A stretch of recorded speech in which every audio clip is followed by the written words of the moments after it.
할렐루야, 다소니 커뮤니티 매일 묵상 함께 하겠습니다. 진리의 서기 11번째 시간, 구원의 확신이 애매하다면 이란 제목으로 오늘 묵상 함께 하겠습니다. 요한 1서 2장 3절에서 6절입니다. 우리가 그의 계명을 지키면 이로써 우리가 그를 아는 줄로 알 것이요, 그를 아노라 하고 그의 계명을 지키지 아니하는 자는 거짓말하는 자여, 진리가 그 속에 있지 아니하되 누구든지 그의 말씀을 지키는 자는 하나님의 사랑이 참으로 그 속에서 온전하게 되었나니 이로써 우리가 그의 안에 있는 줄을 아노라. 그의 안에 산다고 하는 자는 그가 행하시는 대로 자기도 행할지니라. 아멘. 아마 그리스도인이라면 과연 내가 확실히 구원받았느냐? 라는 질문에 깊은 고민을 해보았을 것입니다. 이러한 고민을 하는 가운데 구원에 관한 이상한 주장들도 꽤 들어보았을 것입니다. 방언을 받으면 구원을 받은 것이 확실하다고 말하는 사람, 또 구원받은 날짜를 구체적으로 지정해주면서 이걸 알고 있으면 당신은 구원받았다고 하는 사람 등등 참 여러 부류의 주장들을 접하게 됩니다. 그러나 말씀이 선언하고 있는 확실한 증거가 내 안에 있다면 우리는 이러한 주장들에 흔들릴 필요가 없습니다. 오늘 본문 말씀이 바로 그 확실한 증거 중에 하나입니다. 한 가지만 더 접근해서 말씀드리겠습니다. 그리스도인들은 대부분 예수를 믿고 처음에는 감격과 기쁨을 맛봅니다. 체험도 있습니다. 그런데 시간이 지날수록 신앙생활이 시들해지면서 감격도 없고 뭘 해도 재미가 없더라는 것입니다. 그래서 다시 열정을 찾기 위해 열심히 봉사도 해보고 기도원도 다녀보고 찬양 집회도 참석해보지만 별 효과가 없습니다. 왜 이렇게 되는 것일까요? 여전히 세상의 유혹은 계속되기 때문에 우리는 믿음으로 잘 살아보려고는 합니다. 이겨보려고 애를 써보기도 합니다. 하지만 잘 안 됩니다. 즉, 신앙의 새 힘, 에너지가 나오지 않기 때문입니다. 그러다 보면 자연스레 자포자기하게 되며 타성에 젖은 신앙생활을 하게 되는 것입니다. 그러다 보면 자꾸 드는 생각이 과연 내가 구원받은 사람이 맞을까? 라는 생각입니다. 오늘 본문에서 사도 요한은 그리스도인들의 이러한 문제에 초점을 맞추고 있는 것입니다. 오늘 본문은 그리스도인이 구원받은 확신에 찬 삶으로 살아가게 하기 위한 아주 확실한 방법을 가르쳐주고 있습니다. 성도가 구원받았다는 확신을 가질 수 있는 가장 확실한 길이 있다는 사실입니다. 우선 우리는 왜 사도 요한이 이런 문제를 제기하고 있는지를 생각해 보아야 합니다. 사도 요한은 왜 성도들의 구원 여부에 관심을 갖고 이런 답변을 하고 있는 것일까요? 그것은 당시에 문제를 일으키던 영지주의자들로 인해서인데요. 이들은 구원의 확신을 위해서는 영적인 지식을 얻어야 한다고 주장했기 때문입니다. 자신들만이 알고 있는 신비한 지식이 있어야 한다는 것입니다.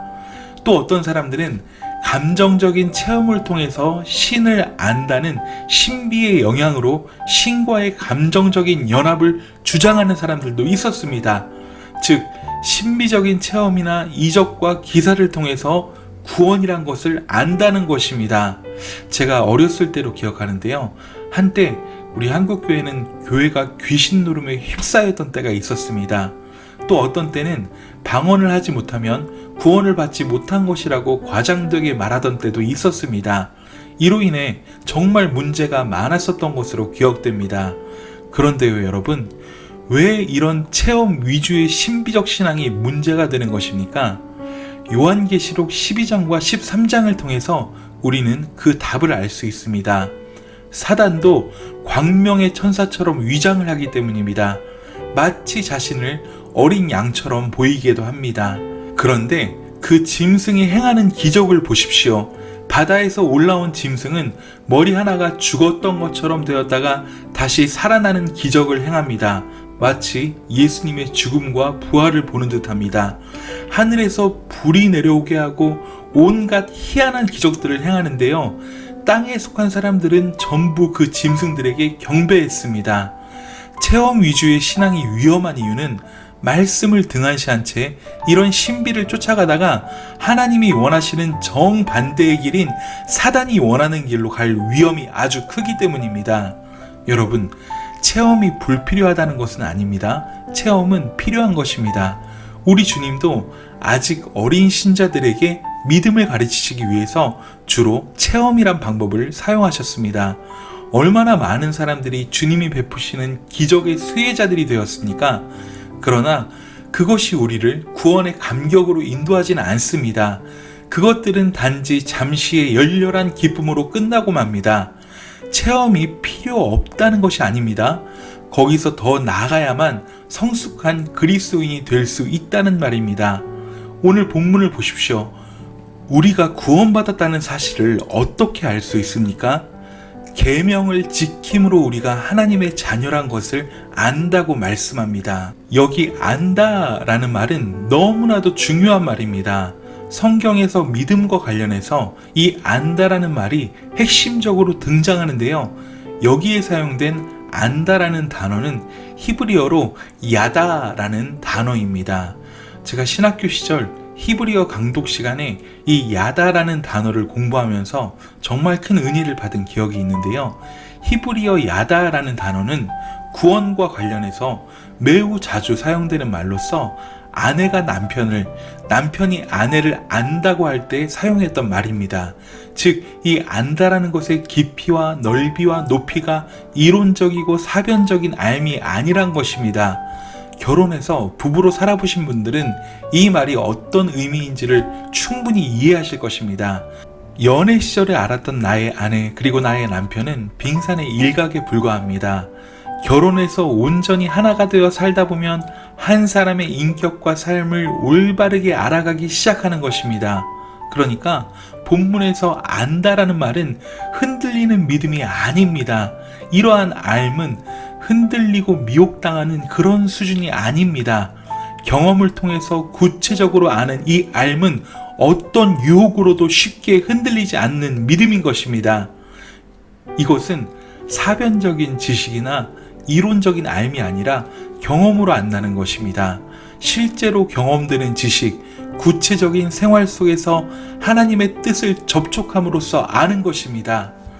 즉, 분명한 구원의 확신, 흔들 수 없는 확신을 갖게 된다는 말이 히브리어의 야다로서 안다는 말입니다.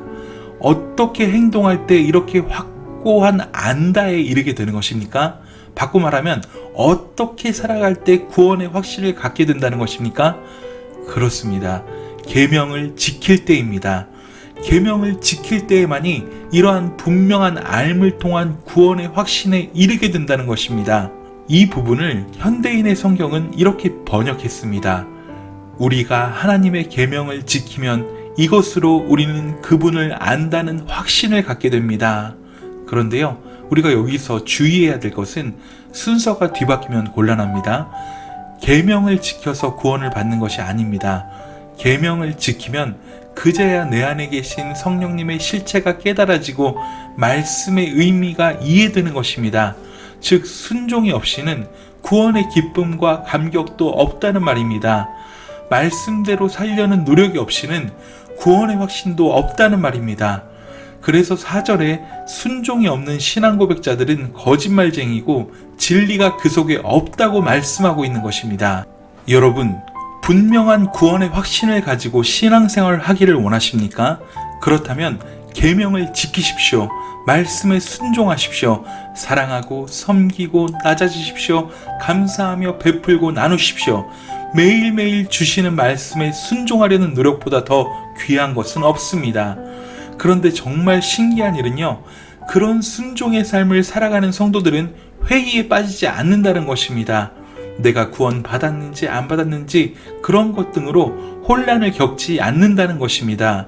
진짜 구원을 경험한 자는 하나님의 계획과 인도, 그 뜻과 계명의 말씀에 감동을 하게 된 사람들입니다. 그 놀라운 계획과 은혜에 감탄을 하였다는 것입니다. 그 말씀의 오묘하심에 놀라면서 즐거이 따르게 되었다는 것입니다. 이렇게 즐거이 따르는 마음이 내 속에 내재되어 있다면 지금은 내가 혹 부족하게 느낄지 몰라도 그 감격이 내 안에 깊숙한 곳에 말씀으로 살아있다면 나는 구원받은 사람인 것입니다. 여러분, 한번 생각해 보겠습니다. 그리스도인이 하나님께 순종하는 동기는 세 가지가 있을 수 있는데요. 첫 번째는 안 하면 매맞고 불이익을 당하기 때문에 의무로 하는 것입니다. 가장 불쌍한 신앙생활입니다. 이런 순종은 노예 순종입니다. 이런 종의 마음으로 계명을 지키는 신앙생활은 두려움만 있지 기쁨이 없습니다. 그래서 늘 무슨 사고가 나도 하나님이 나를 치신 것이 아닌가? 자녀가 어디서 잘못되어도 내가 뭘 잘못한 것이 아닌가? 노심초사하는 것입니다. 이런 신앙에는 감사와 찬양이 없습니다. 기쁨과 열정이 없다는 것입니다. 두 번째는 대가와 보상을 바라고 순종하는 것입니다. 이렇게 하면 이런 축복을 주시겠지라는 신앙입니다. 근데 이런 신앙은 너무 위험합니다. 이런 믿음으로 순종하는 사람은 너무 쉽게 시험에 듭니다. 하나님이 내 마음에 맞지 않게 응답할 경우엔 흔들려 버립니다. 그러나 사랑하기 때문에 자원해서 하는 순종에는 부작용이 없습니다. 감사와 기쁨이 있게 마련입니다. 하나님이 성경에 지속적으로 말씀하시는 성도의 삶이 바로 이것입니다. 즉, 핵심이 무엇이냐? 자원하는 순종, 계명을 지키려는 노력은 우리에게 기쁨을 줍니다. 감사를 회복시켜 줍니다. 순종하지는 않고 한 달란트 받은 사람처럼 원망만 하고 지식으로 말씀을 대하는 사람들에게는 늘 회의와 불안, 염려가 끊이지 않습니다. 이것을 확실하게 이해해야 합니다. 신앙생활에 기쁨을 주고 삶의 열정을 잃지 않게 하는 믿음은 자발적인 순종의 믿음인 것입니다. 오늘 본문 전체를 잘 살펴보면 일맥상통하는 것이 있습니다. 무엇일까요? 안다, 지킨다, 산다라는 말씀이 같은 의미로 사용되었다는 것입니다. 그리고 계명을 지킨다, 말씀을 지킨다, 그가 행하시는 대로 행한다는 말씀이 같은 의미로 사용되었습니다. 이러하듯 지키고 순종하며 살아내는 결과는 바로 무엇입니까? 우리가 그를 안다는 증거가 확실해지는 것입니다. 우리 속에서 하나님의 사랑이 온전해진다는 의미입니다. 그리할 때 우리는 그의 안에 사는 삶의 기쁨과 감격을 맛볼 수 있게 된다는 은혜로운 사실입니다. 결국 구원의 확신이 확고한 신앙생활은 계명을 지키고 말씀을 지키고 예수 그리스도께서 행하신 대로 행하는 것입니다. 그럴 때 진정한 구원의 확신뿐만 아니라 하나님의 사랑이 깊이 깨달아지고 신앙생활의 풍요를 맛보게 되는 것입니다. 여러분, 부족한 것은 잘못이 아닙니다. 그러나 노력하지 않는 것은 잘못입니다. 신앙생활에 미숙한 것은 잘못이 아닙니다. 그러나 노력하지 않는 것은 죄가 됩니다. 말씀을 몰라서 순종하지 않는 것은 괜찮습니다. 그러나 알면서도 순종하지 않는 것은 문제가 됩니다. 게으름과 불순종은 우리의 신앙생활의 기쁨을 완전히 빼앗아가 버립니다. 하나님이 계명을 지키라 명하신 것은 우리가 행복한 신앙생활하기를 원하시기 때문입니다. 하나님께서 뭔가가 필요할까요? 필요하지 않습니다. 다만 사랑하는 하나님의 형상인 우리의 기쁨과 행복을 위해서 하나님은 순종을 원하시는 것입니다. 이 사실을 꼭 기억하시기 바랍니다. 순종함으로 하나님을 기쁘시게 할 수 있으며 순종함으로 우리의 구원의 확신이 더욱 확고하게 견고하게 설 수 있는 것입니다. 무엇으로? 말씀 안에 순종으로 말미암아입니다. 여러분, 오늘 하루도 하나님의 계명을 지킴으로 하나님을 기쁘시게 하며 구원의 감격을 누리는 저와 여러분 되시길 간절히 소원합니다. 오늘 하루도 승리하세요. 사랑하고 축복합니다. 샬롬.